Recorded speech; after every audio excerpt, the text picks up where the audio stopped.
Hi, welcome back to my channel. So tonight's video is going to be INTP problems. So problem number one is always being accused of not paying attention and being criticized for that, whether it was in school.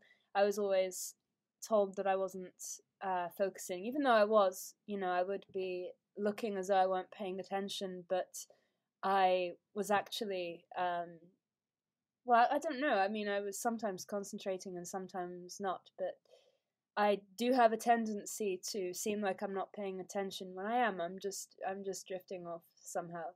Um, so that's problem number one. Problem number two is having no extroverted sensing. So anything that's kind of like outwardly um, supposed to be pleasing in that way, it seems impractical, it seems pointless. I don't see why people enjoy stuff like that. I'm more, like as an INTP, you can collapse into pleasure and a kind of hedonism, but it's more inwardly focused and based on um, like stimulating your inner mind. Like outward things aren't that interesting.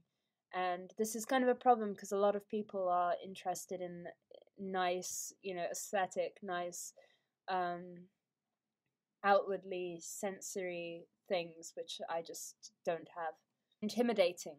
Problem number three is being intimidating, unintentionally, and I think just from sometimes my demeanor. Like, I'm a shy person, and I guess all INTPs are shy people, really, but I tend to say stuff that people perceive as being too commanding or too aggressive or too pointed. Like someone said, you never just say something, like everything you say is like so pointed and so decisive.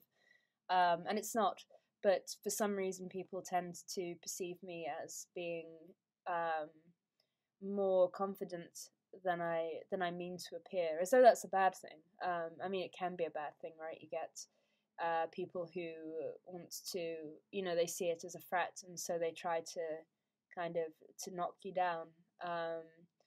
And it's not intentional to seem this way. It's just seeming too aggressive, seeming unfriendly, seeming rude. I had an INTJ friend at university, and we both used to have these long black coats and go around on campus saying that we were the university vampires because we were, we seemed intimidating and cold and strange. And men especially, that there's a lot of weak men at university, and they would tend to see some threat that isn't actually there. And I tend to speak in a monotone, and I think that gets misread. People think that's a kind of. I really don't know how to position myself on camera. I'm trying. So yeah, I tend to speak in a monotone, and people seem to think that that's a sign of like being bored or being aggressive or being unfriendly, and it's not. It's just I think it would be more unfriendly to pretend to have intonation, because that wouldn't be being honest with you. That would be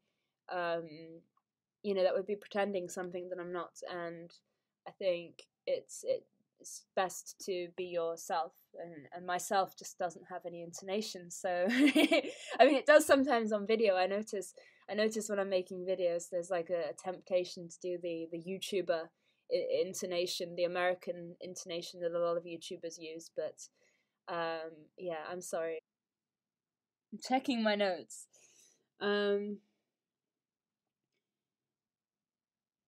Or nothing. So being very, there's no like one goal. There's everything. There's so much to learn. There's so much to, I would have been better as like a sponge on the ocean floor than I do as a human being. I don't know. There's just so much. It's like it's all or nothing. It's like total overwhelm at like how much there is to do, or total boredom because everything's pointless and there's nothing to do. It's very hard to get the in between. I mean, I can do that, but it's not natural for some reason. My mind just doesn't do it. I don't know. Problem number 6 is a tendency to be I guess, inwardly, emotionally a Puritan. And I hate saying this because I am, one, very interested in Puritan history, so people tend to think that I have this interest because, actually, I don't hate saying this. I hate the people who are stupid. I tend to think that I have I'm interested in this because that's like my real tendency is towards a Puritanism, or that I'm very pious, or that I have some sort of religious impediment when it comes to any kind of thing, really, that you might have a religious impediment about. That's not true. It's more of I tend to be more like an emotional distancing from the impurities of emotion and the impurities of other people infiltrating me. And I see this in other INTPs as well, that we have this weird sort of inner purity, this inner world that doesn't really come into contact with reality. Like we're almost like inclined to be total idealists, and it's like I can not be that, but that's my like default state is a reversion back to that state. And I think like I never behave like this in my interactions with people, or at least not with friends. I sometimes do, and then I see my friends in person, and then I think, why was I so suspicious and cut off from them? There was no need. Or why couldn't I just have the boundary with them in person and not somewhere in my head, then leading me to detach from them. The problem that I had with an INTP friend, she was sort of saw me as being like a lesser version of herself that she didn't want to associate with. And I guess we tend to do that as well. We feel really like caught down in people's emotions, caught down in people and their expectations. That's a very INTP thing, is to like want to drift off away from them. A quote from, well, not a quote, it was in his journal, and nobody quotes this line because nobody cares for some reason, because you all care about the stupid things about Thoreau and not the actual interesting parts of his personality. He was an INTP. Don't call him an INFP just because he was a writer. That's nonsense. Or because you think Walden is like this really nice, peaceful thing. There's a Thoreau is an INTP, and in his journal he says something like, "Why would you want to rest on another's arm when you can just so easily rest in the sunlight?" And that clarity, that purity, and you should look into his life. It seems that he didn't. Yeah, it's that's very INTP. I think Thoreau is like the ideal man, and I'm sorry for thinking that. I think in a sort of, in a distanced way, in a non-distanced way, in a more ideal as in like what I want in my life way, James Fitzjames is the ideal man. But in the ideal man of what I actually, or James Fitzjames as an archetype, just imagine James Fitzjames is an archetype of a person that exists still, and that the Navy is still a thing, and that Britannia rules the waves, and all of this. Actually, emotionally, Henry Thoreau. INTPs, we have a strange morality hidden in our hearts, and I'm sorry about it. I spend too much energy on my own self-prescribed tasks and things that I've decided that I need to do than I do bothering about what's going on around me when it comes to social niceties and social norms.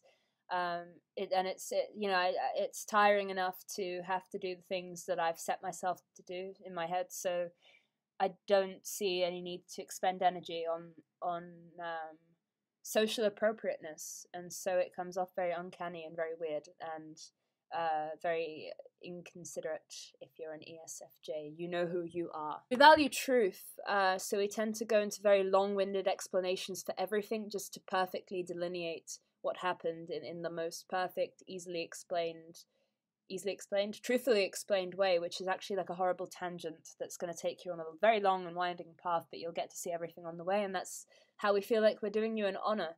you know, that's me trying to communicate wholeheartedly with you, but it actually doesn't communicate with anybody because it's all fucking self-reflexive nonsense where I'm like going backwards in my head trying to find the perfect, clear clarity to give you the exact picture of how something happened or how something is or what I see something being. But this actually just leads to nonsense rambling. 9 is self-absorption. We are all horribly self-obsessed, self-absorbed, stuck in our own heads, completely useless to society.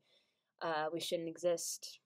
Be extremely boring. All of the like things that you have to do and the like processes that you have to follow through with events and everything that's like in place to keep society structured in a nice way and keep the family structure. It's just all horribly boring. We tend to retreat into our own heads and our own imagination. And so like an INTP's childhood tends to be, or at least it tends to be if you don't grow up in an environment where being an INTP is seen as normal and encouraged, and it's probably not normal and probably shouldn't be encouraged. I'm joking, I actually think we're really superior. But I think that, yeah, you just tend to find everything extremely boring. Like you grow up sort of, you know, sitting in the back seat of the car, basically.